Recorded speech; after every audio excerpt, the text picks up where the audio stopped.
पुणी महाप्रभु जगन्नाथ को अपमान अभियोग यात्रा मंच को चेयर फिंगिले दर्शक। भद्रक कर्णपाल यात्रा स्वर्ण मंदिर प्रथम रातिर नाटक स्वामी पाई पछे नर्क को जीवी चली।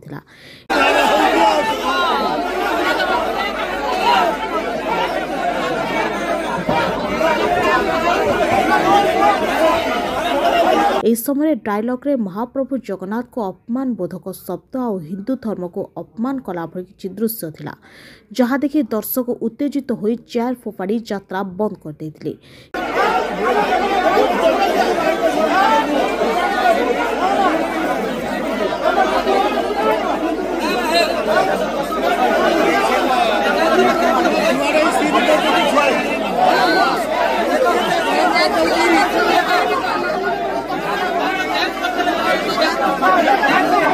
किछि समय एभली चलिबा परे यात्रा कलाकार एवं अनुष्ठान कार्यकर्ता लोकों को बुझासुझा करी से सीनू किछि अंश काटी पुणी परिवेशन करथिले। तेबे 2 दिन तले बालेश्वर सोर रे जगन्नाथ को अपमान अभियोग रे मंच उपर को चेयर फिंगिथिले दर्शक।